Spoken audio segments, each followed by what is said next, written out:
नसू एक औरत नुमा आदमी था। बारीक आवाज़, बगैर दाढ़ी और नाजुक अंदाम मर्द अपनी ज़ाहिरी शक्ल सूरत से फ़ायदा उठाते हुए जनाना हमाम में औरतों का मसाज करता और मैल उतारता था।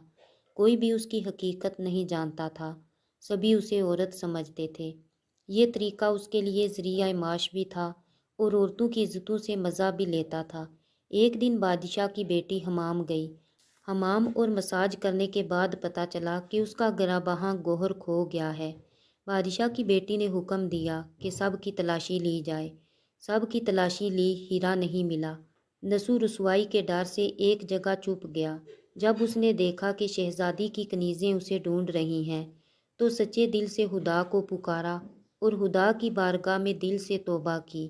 दुआ मांग ही रहा था कि अचानक बाहर से आवाज़ सुनाई दी कि नसू को छोड़ दो, हीरा मिल गया है। कई दिनों से हमाम ना जाने पर एक दिन शहजादी ने बुलावा भेजा कि हमाम आकर मेरा मसाज करे, लेकिन नसू ने बहाना बनाया कि मेरे हाथ में दर्द है, मैं मसाज नहीं कर सकता हूँ। और शहर से निकलकर कई मील दूर एक पहाड़ी पर डेरा डालकर अल्लाह की इबादत में मशगूल हो गया। एक दिन उसकी नज़र एक भैंस पर पड़ी जो उसके करीब घास चुरा रही थी। उसने सोचा कि ये किसी चरवाहे से भागकर यहाँ आ गई है। जब तक उसका मालिक ना आ जाए तब तक मैं उसकी देखभाल कर लेता हूँ। कुछ दिन बाद एक तिजारती काफिला रास्ता भूलकर उधर आ गया, जो सारे प्यास की शिद्दत से निढाल थे। उन्होंने नसू से पानी मांगा। नसू ने सबको भैंस का दूध पिलाया और सबको सैराब कर दिया। काफिले वालों ने नसू से शहर जाने का रास्ता पूछा। नसू ने उनको आसान और नज़दीकी रास्ता दिखाया। नसू के अहलाक से मुतासिर होकर ताजरों ने जाते हुए उसे बहुत सारा माल बतौर तोहफा दिया। नसू ने उन पैसों से वहाँ कुआं खुदवाया। आहिस्ता आहिस्ता वहाँ लोग बसने लगे और इमारतें बनने लगीं। वहाँ के लोग नसू को बड़ी इज्जत और एहतराम की निगाह से देखते थे। रफ्ता रफ्ता नसू की नेकी के चर्चे बादशाह तक जा पहुँचे। बादशाह के दिल में नसू से मिलने का इश्तियाक पैदा हुआ। उसने नसू को पैगाम भेजा कि बादशाह आपसे मिलना चाहते हैं। जब नसू को बादशाह का पैगाम मिला, उसने मिलने से इनकार कर दिया।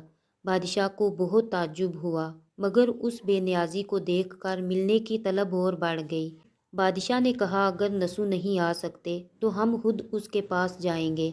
जब बादशाह नसू के इलाके में दाखिल हुआ, खुदा की तरफ से मलकल मौत को हुक्म हुआ कि बादशाह की रूह कब्ज़ कर ले।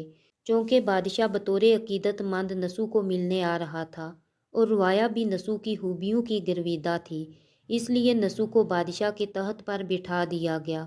नसू ने अपने मुल्क में इद्दत और इंसाफ का निज़ाम कायम किया। वही शहजादी जिसे औरत का भेस बदल कर हाथ लगाते हुए भी डरता था, उस शहजादी ने नसू से शादी कर ली। एक दिन नसू दरबार में बैठा लोगों की दाद रसी कर रहा था कि एक शख्स वारिद हुआ और कहने लगा कि कुछ साल पहले मेरी भैंस गुम हो गई थी। बहुत ढूंढा मगर नहीं मिली। बराए मेहरबानी मेरी मदद फरमाएं। नसू ने कहा कि तुम्हारी भैंस मेरे पास है। नसू ने हुक्म दिया कि इसके सारे माल और दौलत का आधा हिस्सा भैंस के मालिक को दिया जाए। वो शख्स खुदा के हुक्म से कहने लगा, ए नसू, जान लो, ना मैं इंसान हूँ और ना ही वो जानवर भैंस है, बल्कि हम दो फरिश्ते हैं, तुम्हारे इम्तिहान के लिए आए थे। ये सारा माल और दौलत तुम्हारे सच्चे दिल से तौबा करने का नतीजा है। ये सब कुछ तुम्हें मुबारक हो। वो दोनों फरिश्ते नज़रों से गायब हो गए। इसी वजह से सच्चे दिल से तौबा करने को कहते हैं। तारीख़ की कुतब में नसू को बनी इसराइल के एक बड़े आबिद की हैसियत से लिखा गया है।